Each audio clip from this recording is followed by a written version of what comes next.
I die hard, but I am not afraid to go. My breath cannot last long. Those were the words of George Washington. He said them on his deathbed after his doctors drained over 40% of his blood in a desperate attempt to treat a throat infection. At about 10:10 p.m.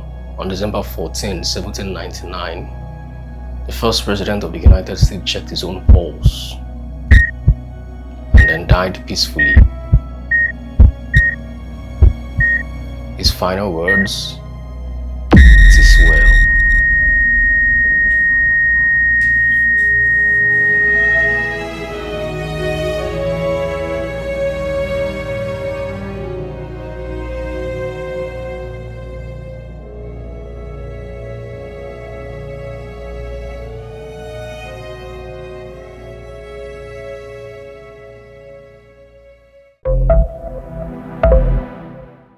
Yeah, I know it's a weird question to ask, but stick with me as I take you on a journey of questions that genuinely fascinate me and what I think we can learn from it. For example, have you noticed how mosquitoes seems to love you more than others? Well, if you have a blood type O, you're not imagining things.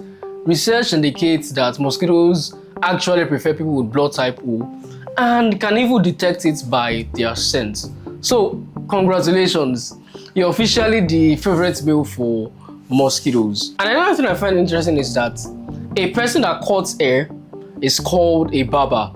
Well, maybe that's not interesting, but if you live between the 1100s and the 1700s, as a barber, you wouldn't just be trimming beards, you most likely be a surgeon too, and your job, draining blood.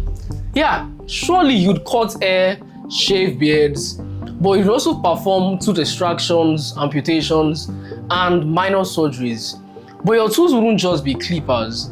You use devices called lancets and flame to literally cut veins and drain blood. Now, this wasn't madness, it was medicine at the time. The procedure was called bloodletting, and it's the reason George Washington doctors drained more than 40% of his blood before he died. You see, the ancient Romans believed that a woman's menses was her body's natural way to remove toxins. Even Hippocrates, the father of medicine, believed that menstruation functioned to purge women of bad humors. So it made sense, at least to them, that removing blood could make you healthier. Now, this is the story I found most fascinating. I call it the blood of a gentle calf. It's about a man named Antoine Quackery, who by today's standard would likely be considered mentally ill. He was known to beat his wife, strip off his clothes, and run naked through the streets of Paris. One day, passersby saw him on the road and took pity on him. He brought Antoine to his friend and physician Jean-Baptiste Denis, who was experimenting with the effects of transfusing blood from animals to humans. At exactly 6 p.m., Jean-Baptiste opened a vein in Antoine's arm and inserted a tube, and it drained about 0.3 liters of blood. He then connected the other end of the tube to the artery of a calf. You see, the doctor believed that because the calf was mild and gentle, its temperament would calm Antoine down. However, Antoine complained of a burning heat moving up his wrist during the procedure. Jean-Baptiste stitched up the wound and told him to get some rest. 2 days later, he administered his second blood transfusion, this time even more blood than the last. The same happened, and sweat broke across his forehead, and as his body fought against the alien blood now mixing with his own. Miraculously, Antoine survived and returned home to his wife, who had been searching for him from village to village. He appeared mentally stable and calm until his wife brought him back to the doctor for one more transfusion, claiming Antoine had relapsed. But the next day, Antoine died.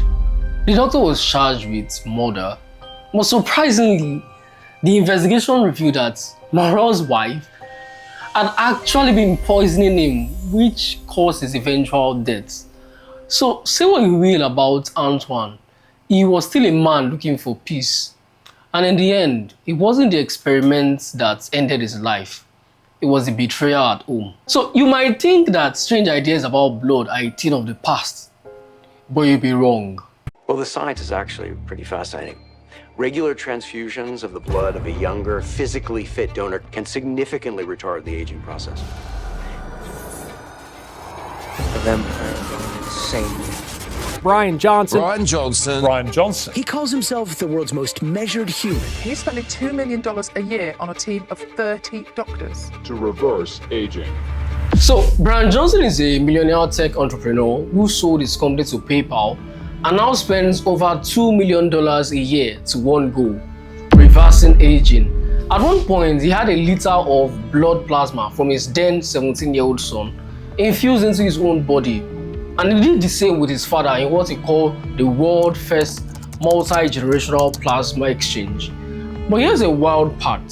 This isn't even uncommon. Back in 2017, over 100 people received 2.5 liters of plasma from teenage donors to a San Francisco startup offering this service. The super rich are literally blood-sucking.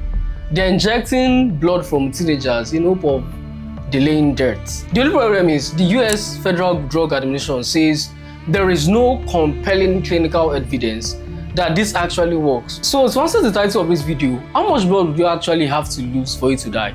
The answer is surprisingly simple. It's this. Well, 5 times this. You have about 5 liters of blood in your body right now and roughly the same as a large soda bottle. I know it doesn't sound like a lot. Now, if you lose about 14% of your blood, you'll be totally fine. That's basically what happens when you donate blood. But once you hit around 30% loss, that's about 1.5 liters, you are in real danger here. You will likely pass out and lose consciousness. At around 50%, that's about 2.5 liters. That's the point where it becomes fatal. That's your limits. But here's what I find interesting. We've all lost all of our blood before. Yes, that's right. The blood in your body today isn't the same you had months ago. Your red blood cells are completely replaced every 4 months. So the point of this video is this. The past is not what it seems. From the work on this video, I discovered so many things went wrong in the early days of medicine, or medical quackery if you will. Like George Washington, you could literally die from a simple throat infection. Someone could just drain your blood thinking they were saving you. Yet, many of us fantasize about the past being better. We believe our parents' time was better. Things were cheaper. Love was just a few steps down the street.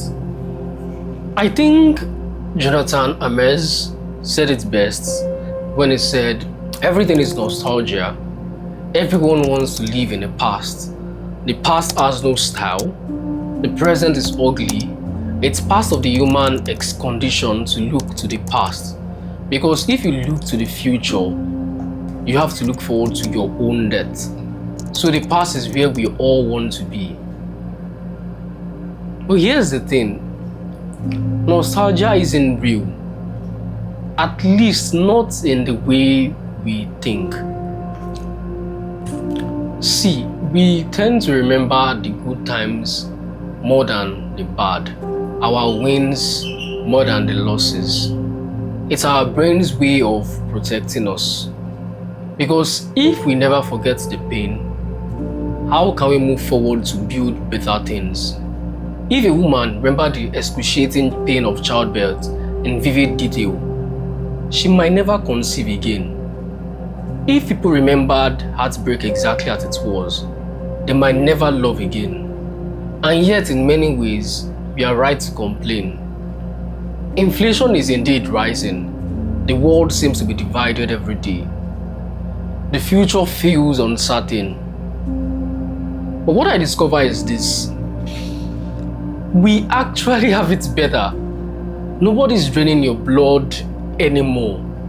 We have access to modern medicine. We have surgeries that save lives. Yeah, it's true. AI is rising, But like the car industry replaced the horse industry, it also creates more jobs than it takes, well, hopefully. Malaria, the world deadly disease, is decreasing because of medical advancements. We have it good. I think Auntie Bernard said it best in the office. I wish there was a way to know you're in the good old days before you've actually left them. Well, maybe these are the good old days because they are. Enjoy the present because we are living in a time where you don't have to lose blood to die. But more importantly, you don't have to bleed to live either. So, how much blood can you lose before you die? The answer is simple. 2.5 liters. But what you choose to do with the blood you have now, that's what matters most.